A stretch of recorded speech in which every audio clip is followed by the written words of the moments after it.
ماشاءاللہ سے جیسے یہ شبہ کا ازالے کا سیگمنٹ ہے، تو ماشاءاللہ لوگ آپ اس سیگمنٹ میں آپ سے بہت فائدہ اٹھاتے ہیں. بہت سے ایسے سوالات ہوتے ہیں جن سے یہ شبہات پیدا ہوتے ہیں. ایک آج کا جو ایسا سوال چل رہا ہے بہت اور لوگ پوچھتے رہتے ہیں، وہ یہ کہ جب تقدیر اللہ سبحانہ و تعالیٰ نے لکھ دی ہے تو پھر دعا کرنے کا کیا فائدہ؟ اگر اللہ نے لکھ دیا کہ ہمیں یہ سب کچھ ملے گا تو ہم دعا کر کے کیا کر سکتے ہیں؟ تقدیر تو چینج کر نہیں سکتے. تو اس حوالے سے تھوڑی سی رہنمائی چاہتے تھے.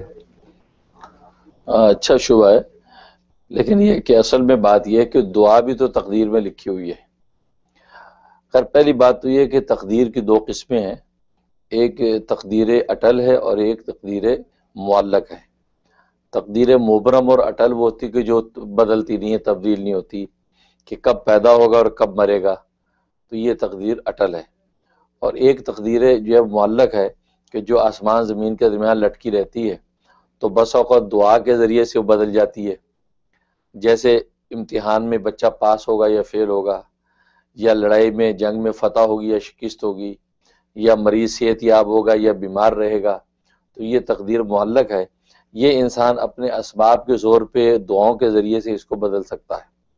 چنانچہ لکھا ہے کہ اب یہ جنگ میں لڑائی ہے تو تقدیر میں یہ لکھا ہوتا ہے کہ اگر یہ شجاعت و دلیری کے ساتھ لڑیں گے تو فتح پائیں گے، اگر بزدلی دکھائیں گے تو یہ شکست کھا جائیں گے. اسی طریقے سے اگر صحیح طبیب کے پاس چلا گیا مریض، تشخیص صحیح ہوگی، دوا سے استعمال کر لی تو ٹھیک ہو جائے گا، اگر صحیح دوا نہ اس کو ملی تو یہ مر جائے گا. تو یہ تقدیر جو ہے تقدیر معلق ہے جو انسان کے اپنے اسباب و وسائل پر موقوف ہوتی ہے. اور پھر دوسری بات یہ ہے کہ اللہ تبارک و تعالی نے جہاں پر فیصلے لکھے ہوئے ہیں تقدیر کے، وہاں پر اس کے اسباب بھی لکھے ہوئے ہیں. تو دعا بھی جو ہے انہی اسباب میں سے ایک سبب ہے. چنانچہ حدیث میں آتا ہے کہ کوئی چیز تقدیر کو بدل نہیں سکتی الا دعا، مگر دعا بدل سکتی ہے. تو دعا تو ایسی چیز ہے کہ یہی وہ بنیادی ہتھیار ہے مومن کا کہ یہ تقدیر کے فیصلے بھی بدل دیتی ہے. اس سے دعا کا حکم دیا گیا کہ آپ دعا کریں، تو دعا کے ذریعے سے اللہ تبارک و تعالی تقدیر کا فیصلہ بھی بدل سکتا ہے. کیونکہ تقدیر جو ہے وہ ظاہر ہے، امام رومی رحمۃ اللہ علیہ جیسے فرماتے ہیں کہ تقدیر جو ہے وہ اللہ کی قدرت سے تو باہر نہیں ہے، اللہ کی قدرت میں ہی ہے. چنانچہ وہ یہ فرماتے ہیں کہ اللہ سے یہ دعا کیا کرو، یا اللہ میرے اگر تقدیر میں خیر لکھی ہے تو میں خیر کا محتاج ہوں، جلدی سے عطا کر دیجیے، اور اگر میری تقدیر میں کوئی شر لکھا ہے، مصیبت لکھی ہے، تو تقدیر بھی تو تیری غلام ہے، آپ اس کی چوٹی کے بالوں سے پکڑ کے شر سے خیر کی طرف موڑ دیجیے.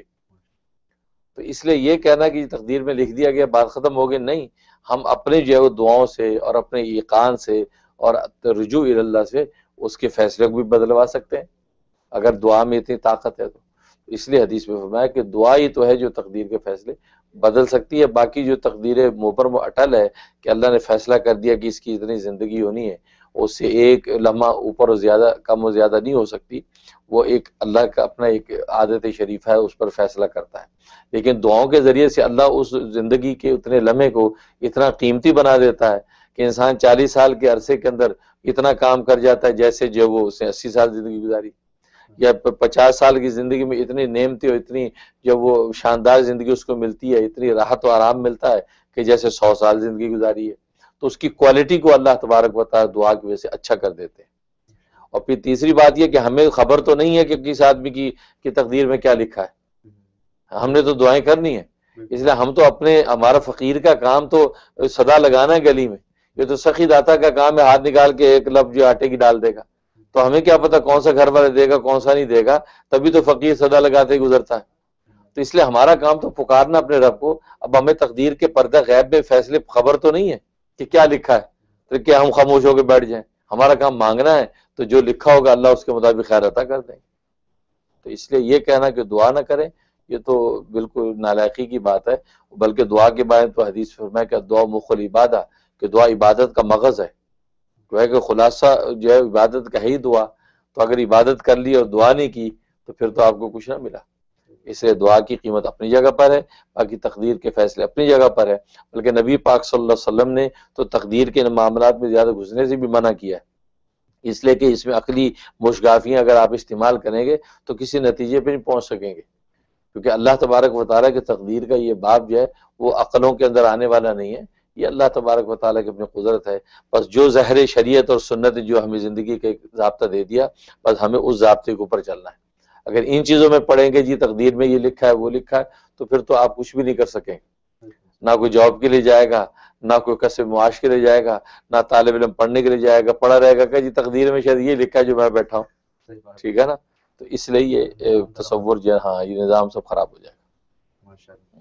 تو ناظرین، کتنے اچھے طریقے سے حضرت نے یہ تقدیر کا معاملہ ماشاءاللہ سمجھا دیا کہ جو کچھ تقدیر میں لکھا ہے ہمارا کام ہے، ہمارا کام عمل ہے، اور تقدیر میں جو کچھ ہے وہ اللہ جانتے ہیں، تو ہمیں اس میں زیادہ عقل اپنی دوڑانے کی ضرورت نہیں، اور باقی ڈیٹیل بھی حضرت نے ہمیں بتا دی۔